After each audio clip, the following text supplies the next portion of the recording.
What's going on YouTube? Cleveland Sports TV here, and today I have some more Cleveland Browns football talk for you. As you know, the game is right around the corner. Ravens week, September 13th, 1 o'clock kickoff. Make sure you guys tune in here to see my post-game thoughts. Hopefully some post-game winning thoughts, but whatever it may be, we'll be here talking Cleveland Browns football. But in today's video, I'm going to go over the 5 things I think the Cleveland Browns need to do in order to make the playoffs this year. Behind me, you can see I have some Cleveland Brown highlights playing. I hope you guys enjoy that. That's really just some, background video. I didn't really know what to do.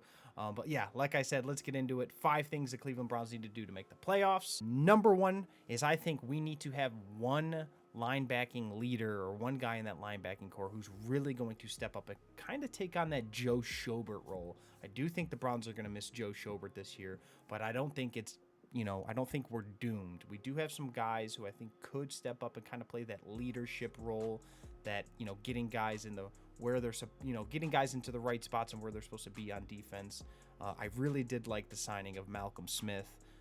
Taki, who I know the coaching staff's raving about. I'm not sure if he's able to help us out as a everyday starting linebacker in this league, but I do know the coaching staff's high on him, and I love his motor, and I love how he just runs around almost like his head's cut off, just, waiting to hit somebody. Jordan Phillips, the rookie we got from LSU. The list goes on and on. It's a bunch of guys who we don't really know what we're going to get, but I do think if just one of those guys can kind of just step up, I do think it would work wonders for this defense, especially a defense that holds Lamar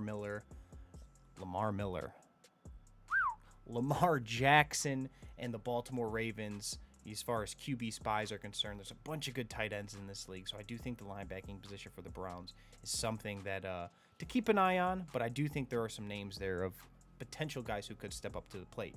Let's move on to the next one. Number 2, I think the Cleveland Browns need to establish an identity ASAP, as quick as possible. I think they have an idea of what they want to be or who they want to be, but it's, it really comes down to doing it on the football field. I know with Freddie Kitchens, they wanted to be fast, high flying, moving the ball up and down the field, and we thought that we were really getting that, but we were a little bit fooled. It did not look pretty last year. So this year, let's get to that, establishing that identity and sticking to it and just letting the rest of the offense open up while doing so. For me, I think with, head coach Stefanski, I think we're going to see a lot of zone run, obviously, from that Kubiak offense.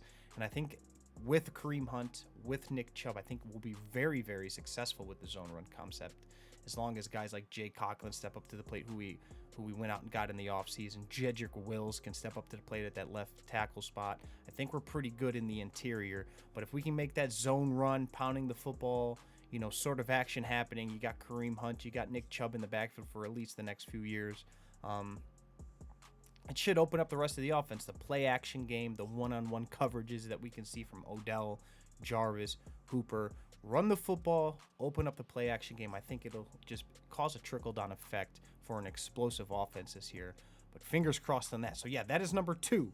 Number 3, I'm going to say we need to stay healthy. And I'm not just talking, not getting hurt or just, the regular old injuries that we're usually seeing. Obviously, this year we have COVID playing a part.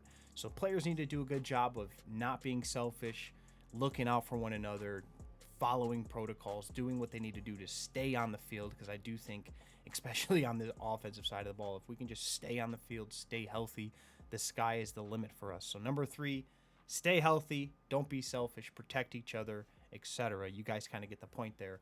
Let's move on to number 4. I think our running game needs to finish in the top 5 of all of football this year, and I don't think that's far-fetched. Stefanski coming over, we can see all the moves we made in the offseason to kind of bolster all that offensive line. So I think we kind of see what identity the Browns are going to go with. It's in, Stefanski's track record. So I think Nick Chubb, Kareem Hunt have to just rally with each other and turn this Cleveland Browns offense into a top 5 rushing offense in the league. Obviously, it doesn't absolutely need to be in the top 5, but they need to be huddling somewhere around that top 5, because then, to me, I just think it speaks wonders for the rest of the offense. If the Browns can finish top 5 in rushing, I think we're going to see a very, very, very good year from Baker, like as I said, because of the play actions and the one-on-ones that would come from it. So yeah, number 4, finishing in the top 5 in the entire league in rushing. hopefully, fingers crossed. You know, we have the tools, the talent to do so. So let's see if it translates onto the field. And number 5, and this one gets me every single year. And last year, this was crucial. Beat the teams you're supposed to beat. Obviously, you go into some weeks, you're worried. You know, you think one team might be playing better, so on and so forth. But there are some games on the schedule, and I know you guys have been there, where you go down the entire schedule and you circle, well, that's a win. That should be a win. We need to win those games that are supposed to be wins. I'm talking about last year. One game that in particular last year that just I thought was the end of the season was the Denver Broncos game. Obviously the Arizona Cardinals game too. That you can kind of tell the team kind of gave up on Freddie in the Cardinals game. But to me, that Broncos game was such a pivotal point of the season, because that was a game you had to win. You should have won, and you walked away losers in that one. And I just think it demoralized the team. So beat the teams you're supposed to beat, and I think the Browns will be okay. Obviously, the extra playoff spot this year helps. So yeah, just beat the teams you're supposed to beat and go from there. I feel like every single year we have this problem. Yeah, number 5, beat the teams you're supposed to beat. I can go on and on about that one. That one gets my hair standing up. But yeah, that was quick. That was quicker than I thought it was going to be. Pretty quick video. I hope you guys enjoyed it. Do not forget to hit that like button. Subscribe if you guys want to see more Cleveland sports content. I'm going to be here, guys. I'm going to keep pushing out content for you guys. I would love all the support that you guys are willing to give, even if it's just liking the video, shooting me a comment in the comment section. I will comment on every video. So yeah, go ahead and leave some comments if you wouldn't mind doing so. What do you guys think the Browns need to do to make the playoffs? And yeah, I'll do my best to reply to them. But until then, guys, have a good day. Expect another video tomorrow. And as always, go Dogs.